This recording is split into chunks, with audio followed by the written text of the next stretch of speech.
आप जब तक किसी के दुख में शामिल नहीं होंगे वो आपको अपने सुख में कैसे शामिल कर लेगा। आप सिर्फ 5 साल में निकलेंगे वोट के लिए और सिर्फ मुख्यमंत्री का चुनाव आएगा, विधानसभा का चुनाव आएगा तो आप एक एजेंडा बनाएंगे कि बहन जी मुख्यमंत्री बननी है। लोकसभा का चुनाव आएगा तो सिर्फ आप एक एजेंडा लगाएंगे बहन जी प्रधानमंत्री बननी है। कहने मात्र से बहन जी प्रधानमंत्री और मुख्यमंत्री नारे लगा दें, नारे लगाने से और कहने से नहीं बनेंगी, उसके लिए ग्राउंड पर काम करना पड़ेगा। और मुझे लगता है काम किसे कहते हैं हमें समझ तो लें।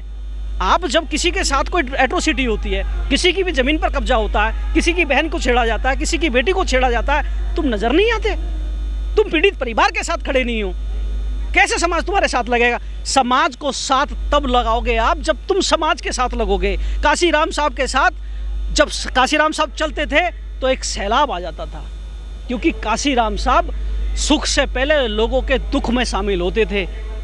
लेकिन हमने क्या करा है, हमारे आज की जो प्रेजेंट स्थिति है, आज हम लोगों के दुखों से मतलब ही नहीं रखते, उनसे पूछते ही नहीं। हम पुराने कार्यकर्ता को फ़ोन करके पता नहीं करते कि आज वो किस हालात में जी रहा है। कहाँ चले गए कैडर।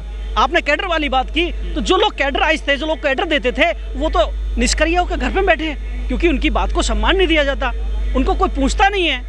अगर किसी नेता को बड़ा पद दे दिया जाए तो उसकी मूँछों में ताव लग जाता है, वो भूल जाता है कि मैं समाज का ही हिस्सा हूँ। अब उसे ऐसा लगता है कि वो समाज के पास नहीं जाएगा, समाज को उसके पास आना चाहिए, क्योंकि वो मंडल का अध्यक्ष बन गया है, क्योंकि वो जिले का अध्यक्ष बन गया है। मत भूलिए, आप मंडल के, जिले के या प्रदेश के या राष्ट्र के अध्यक्ष तब बने हैं जब आप उस समाज का हिस्सा थे, उस समाज में थे।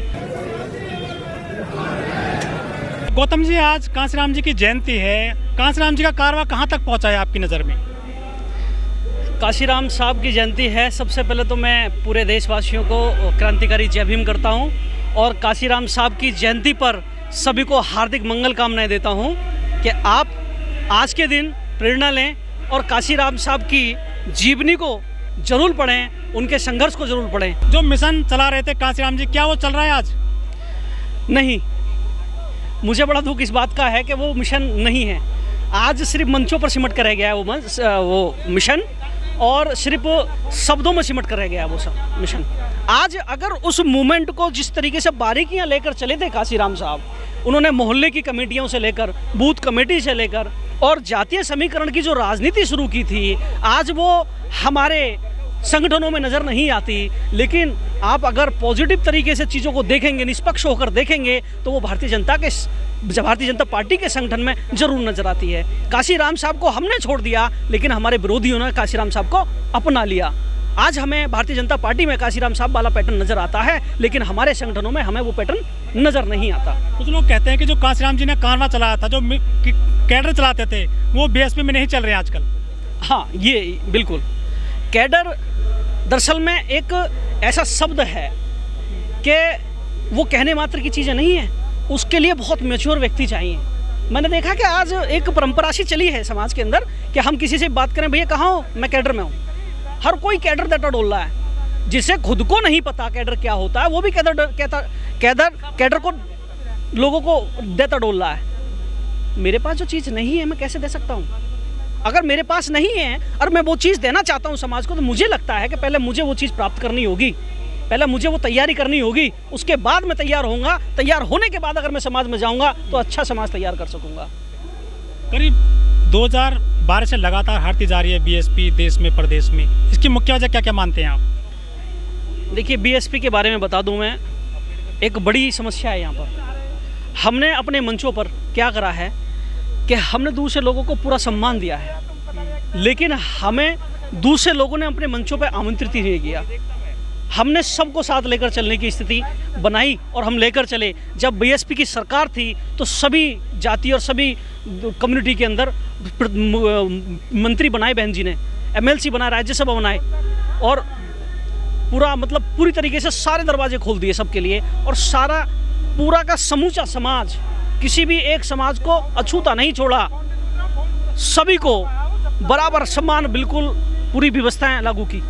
लेकिन हुआ क्या, वहाँ पर एक चूक ये हो गई कि हम अपने लोगों में पूरा फोकस नहीं कर पाए, हम अपने लोगों को मजबूत नहीं कर पाए।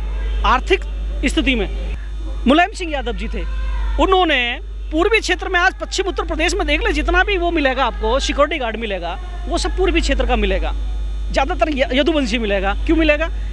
मुलायम सिंह यादव जी ने एक तरफ से लाइसेंस करा दिया। अगर घर में 5 लोग थे तो 5 लोगों के लाइसेंस हो गए। अगर वो कुछ भी नहीं करेगा, अगर सिक्योरिटी गार्ड की भी जॉब करेगा तो 25,000 रुपये का तो नौकर मिल गया, बन गया ना। तो इस तरीके से आज बहुजन समाज की सरकार में बहुजन समाज के लोग यानी कि अनुसूचित जाति के लोगों के उतने लाइसेंस भी ना हो सके कि वो कम से कम सिक्योरिटी गार्ड की नौकरी करके अपना परिवार का गुजर बसर तो कर सके, बच्चों को अच्छी शिक्षा तो दे सके, जिसकी वजह से आर्थिक वजह से उसकी कमर टूट गई और मिशन मूवमेंट यहीं से कमज़ोर पड़ गया। क्योंकि फील्ड में रहने के लिए वर्कर चाहिए और वर्कर को घर चलाने के लिए पैसा चाहिए और पेट भरने के लिए कुछ ना कुछ तो रोजगार करेगा ही। लोग कहते हैं कि बहन जी ने जो भूमिहीन लोग थे दलितों को, उनको पट्टे दिए, कृषि के आवासीय पट्टे भी दिए, मकान भी दिए, रोजगार भी दिया।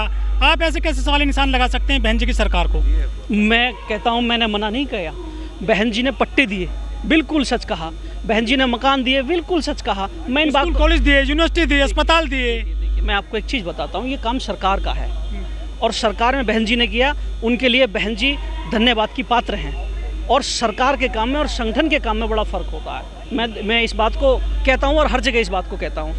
आज बहन जी की सरकार थी तो बहन जी ने सब कुछ दिया समाज को, लेकिन आज संगठन क्या दे रहा है? मुझे लग रहा है कि कहीं अगर एट्रोसिटी भी हो जाए तो पार्टी के नेता नज़र नहीं आते।